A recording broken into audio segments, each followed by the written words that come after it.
Hello, welcome back. You know, this is a very unusual month, at least for this year. Unusual because we do not get a new release from Neil Young this month. At least I think so, correct me if I'm wrong. But I said to myself, okay, we can still do a video about Neil Young this month because we can talk in the Milestones series where I compare reissue, remaster against iconic releases. And so I decided and thought it might be quite interesting when we talk about or compare the US first pressing, Terror pressing, against the 2009 iconic Chris Bellman remaster, which came out in the Neil Young archival series and is highly regarded as a very good sounding remaster reissue of this classic recording. Before we get into it, let me say something very positive, because I complained about the marketplace over at Discogs. But with this release, I got so lucky, I think, so lucky. The jacket is pristine.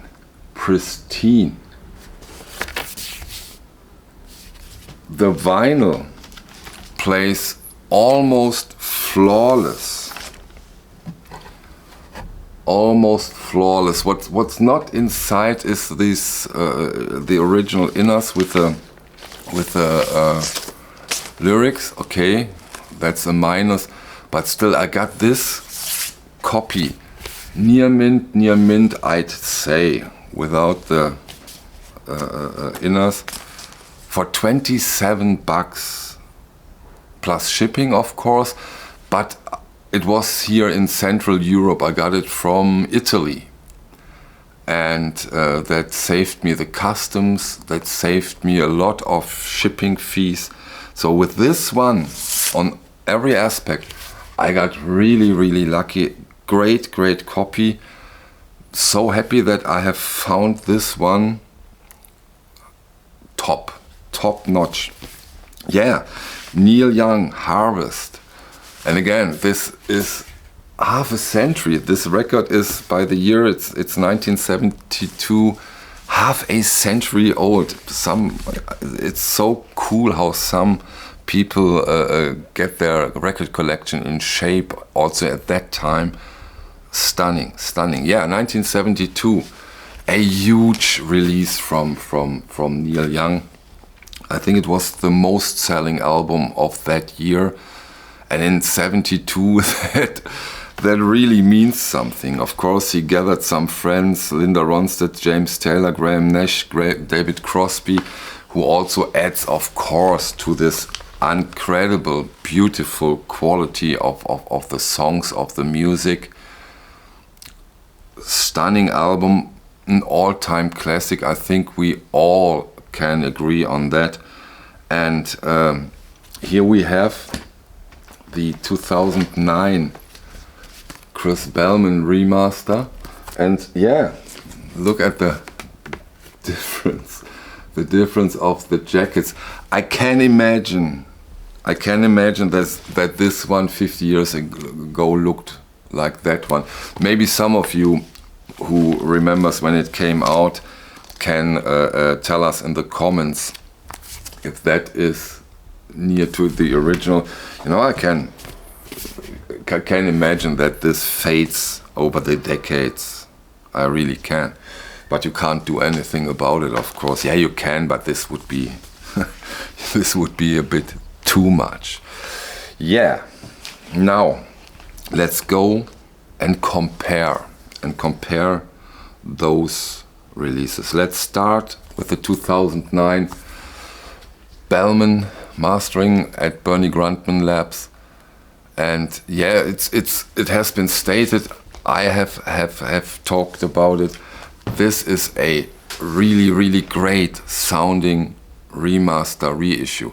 But after the change with the originals against the reissues, I always say, no, take nothing for granted until you've heard it for yourself.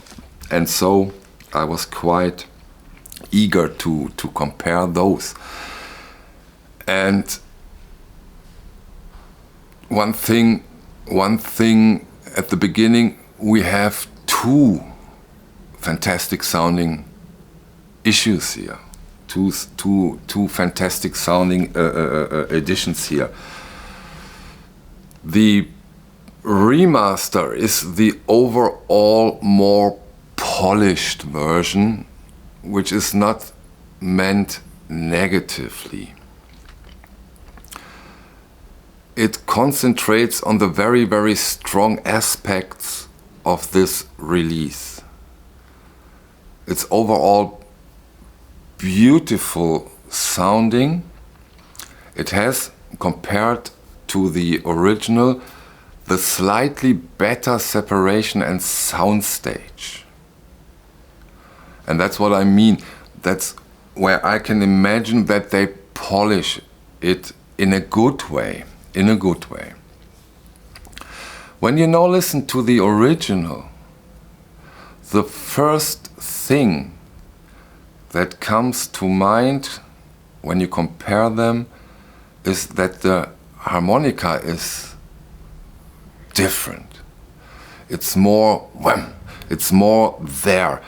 And I think, this is my personal interpretation, the maybe you agree or disagree, that's what I mean when I say personal interpretation. The music on this album is astonishingly beautiful. But what I really, really do like when it comes to Neil Young in this phase is that he also managed to put in all this beauty short, brief segments of, come on, wake up now, wake, don't fall asleep. I have a message here. With his harmonica, with his way of singing, this wah, sometimes in a way, not like I did now, but sometimes he does that in this very beautiful songs.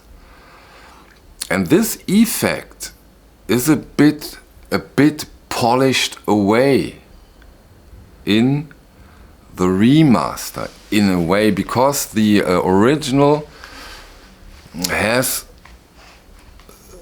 less beauty and more roughness to it, which suits the idea, again my interpretation, of Neil Young's music very, very, very well.